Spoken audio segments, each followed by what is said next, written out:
জাতের অন্তর্ভুক্ত। কিন্তু আজকে পৃথিবীর ইহুদি আর খ্রিস্টানেরা যে যুদ্ধ করছে বিভিন্ন জায়গায়, ওই যুদ্ধ হচ্ছে রাষ্ট্র দখলের জন্য, দেশ দখলের জন্য। মুসলমানেরা স্বার্থ সিদ্ধির জন্য, দেশ দখলের জন্য জিহাদ করে না।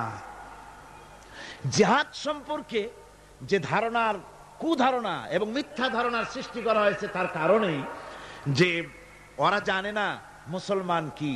ওরা ইসলামকে মনে করে শুধুমাত্র একটি ধর্ম, আর মুসলমানদেরকে মনে করে একটা জাতি। আমাদেরকে প্রথমে কথা বিশ্বাস করতে হবে, মুসলমান কোনো গতানুগতিক ভাবে কোনো জাতির নাম নয়, আর ইসলাম গতানুগতিক ভাবে কোনো ধর্মের নাম নয়। ইসলাম তাহলে কি? ইসলামটা যেমন হিন্দু ধর্ম, খ্রিস্টান ধর্ম, ইসলাম কি তেমন একটি ধর্ম? না। ইসলাম হচ্ছে as a complete code of life. Islam হচ্ছে মুকাম্মাল নিজামে হায়াত, একটি পরিপূর্ণ জীবন ব্যবস্থার নাম হচ্ছে ইসলাম। আর মুসলমান গতানুগতিক ভাবে কোন জাতির নাম নয়, যেমন হিন্দু, খ্রিস্টান, বৌদ্ধ, ইহুদি, নাসারা, মজুসি যেমন জাতির নাম, মুসলমান তেমন গতানুগতিক ভাবে কোন জাতির নাম নয়। হিন্দু জাতি কাকে বলে? তো বলা হবে 12 মাসে যারা 13 পূজা করে ওরাই হচ্ছে হিন্দু জাতি। খ্রিস্টান কাদের বলে? যারা রবিবার দিন গির্জায় যায় তাদেরকে বলা হয় খ্রিস্টান জাতি। তো ইহুদি কারে বলে? যারা প্রতি শনিবার ইয়াউমুস সাbt যারা গিয়ে তাদের সিনাগোতে গিয়ে হাজির হয় তাদেরকে ইহুদি বলা হয়। এখন আপনি মুসলমানের ব্যাখ্যা কিভাবে করতে পারবেন যে মুসলমান কাকে বলে? জবাব হবে যারা শুক্রবার দিন মসজিদ যায়, নামাজ পড়ে, রোজা রাখে, ওরাই মুসলমান। জবাব ঠিক হলো না? জবাব ঠিক হলো না। ইসলাম হচ্ছে একটি বিপ্লবী মতবাদ, একটি পূর্ণাঙ্গ জীবন ব্যবস্থা। আর এই জীবন ব্যবস্থাকে যারা দুনিয়ার বুকে প্রতিষ্ঠিত করতে চায়, সেই রেভলিউশনারি পার্টির নাম হচ্ছে ইসলাম, মুসলমান। সেই দলের নাম কি? মুসলমান। এই মুসলমানেরা পৃথিবীর বুকে তারা যুদ্ধ করে না স্বার্থ হাসিলের জন্য, দেশ দখল করার জন্য তারা যুদ্ধ করে না। তাদের স্ট্রাগল, তাদের সংগ্রাম হচ্ছে আল্লাহর বিধান জমিনের উপরে প্রতিষ্ঠা করা। এই জন্য রাসূল পাক বলেছেন জিহাদ হচ্ছে সর্বোত্তম ইবাদত। সর্বোত্তম ইবাদত কি? রাসূল করিম সাল্লাল্লাহু আলাইহি ওয়াসাল্লাম বলেছেন, আন আবি যার রাদিয়াল্লাহু তাআলা আনহু قال قلت يا رسول الله اي العمل افضل قال ايمان بالله। আমি জিজ্ঞেস করলাম রাসূলকে, হযরতে আবু যর রাদিয়াল্লাহু তাআলা আনহু বলছেন, আমি রাসূলকে জিজ্ঞেস করলাম, হে আল্লাহর রাসূল, সবচেয়ে উৎকৃষ্ট আমল কোনটি? হুজুর বললেন আল্লাহর প্রতি ঈমান, আর তারপরে হচ্ছে ওয়াল জিহাদু ফি সাবিলিল্লাহ, রাওয়াহু মুত্তাফাকুন আলাইহি। হুজুর সাল্লাল্লাহু আলাইহি ওয়াসাল্লাম বলছেন আল্লাহর প্রতি ঈমানের পরে আল্লাহর রাস্তায় জিহাদ করা হচ্ছে সর্বোত্তম ইবাদত। এই জিহাদের উদ্দেশ্য হবে মানব সমাজে আল্লাহর আইন প্রতিষ্ঠিত করা। যেহেতু আল্লাহর আইন প্রতিষ্ঠিত না হওয়া পর্যন্ত সমাজের মধ্যে অন্যায়, অসত্য চলতে থাকে, মানুষের উপর জুলম চলতে থাকে। এই জন্য জিহাদ হবে, যত জায়গায় জিহাদের কথা আছে জিহাদ ফি সাবিলিল্লাহ বলা হয়েছে। জিহাদ কার পথে? আল্লাহর পথে। আল্লাহ রাব্বুল আলামিন কোরআনে কারীমের মধ্যে বলেছেন, আল্লাযীনা আমানু ইউকাতিলুনা ফি সাবিলিল্লাহ। যারা নাকি ঈমানদার, যারা মুমিন, তারা সংগ্রাম করে, তারা লড়াই করে, আমি আল্লাহর পথে আমার দিন প্রতিষ্ঠার জন্যই তারা লড়াই করে। এরা হলো মুমিনের এটাই পরিচয়, আমার বিধানকে প্রতিষ্ঠা করার জন্য তারা সংগ্রাম করে। ওয়াল্লাযীনা কাফারু ইউকাতিলুনা ফি সাবিলিত তাগুত।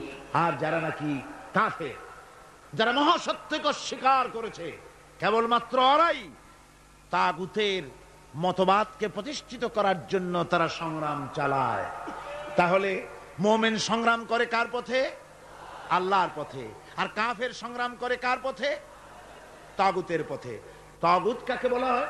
তাগুত বলা হয় সেই শক্তিকে, যে শক্তি শুধু নিজেই আল্লাহর আইন অমান্য করে বসে থাকে না, বরং অন্যদেরকেও আল্লাহর আইন অমান্য করতে বাধ্য করে। তাকে আরবিতে কি বলা হয়?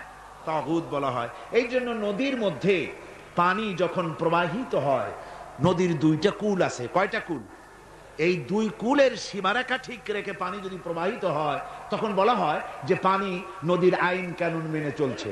কিন্তু যখন দুকুল ছেপে পানি প্লাবিত হয়ে জনপদকে ডুবিয়ে দেয় তখন আরবিতে বলা হয় তগাল বাহার, অর্থাৎ সমুদ্রের মধ্যে দরিয়ার ভিতরে সীমা লঙ্ঘনকারী শক্তির সৃষ্টি হয়েছে।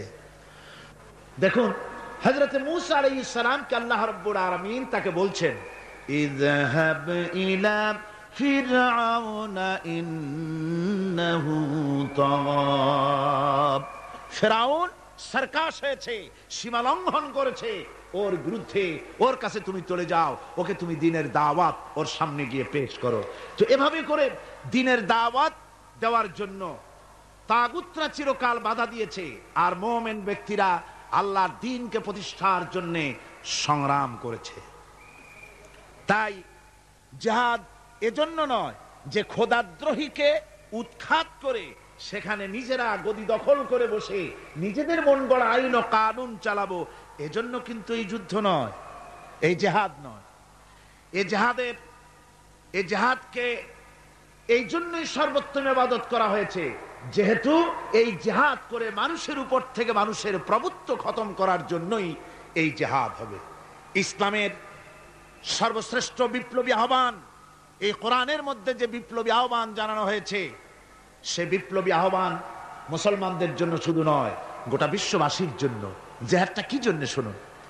কোরআনে কারিমে রব্বুল আলামিন যে আহ্বান জানিয়েছেন তামাম পৃথিবীর মানুষদেরকে, সে আহ্বান হচ্ছে ইয়া আইয়ুহান নাসু উবুদু রাব্বাকুমুল্লাযী খালাকাকুম ওয়াল্লাযীনা মিন ক্বাবলিকুম লাআল্লাকুম তাত্তাকুন। হে মানব সকল, আনুগত্য করো। উবুদু রাব্বাকুম আয় আতিউ রাব্বাকুম, গোলামি করো, আনুগত্য করো, দাসত্ব করো তোমার রবের, সেই রবের যিনি তোমাদেরকে সৃষ্টি করেছেন, সেই রবের আনুগত্য করো জীবনের সকল ক্ষেত্রে। এটাই কোরআনে কারীমের বিপ্লবী দাওয়াত গোটা পৃথিবীর মানুষের সামনে। আমার গোলামি করো, যেহেতু সৃষ্টি করেছি আমি। কে সৃষ্টি করেছেন মানুষকে? জোরে সোরে চিৎকার দিয়ে বলুন, কে সৃষ্টি করেছেন? আল্লাহ রাব্বুল আলামিন। এই জন্য মানুষের স্বস্তি, মানুষের স্বাধীনতা, মানুষের শান্তি, মানুষের নিরাপত্তা, মানুষের খেয়ে পরে সুখে শান্তিতে বসবাস করার গ্যারান্টি হচ্ছে আল্লাহর গোলামির ভিতরে। আল্লাহর গোলামি যারাই করবে তারাই শান্তি লাভ করবে।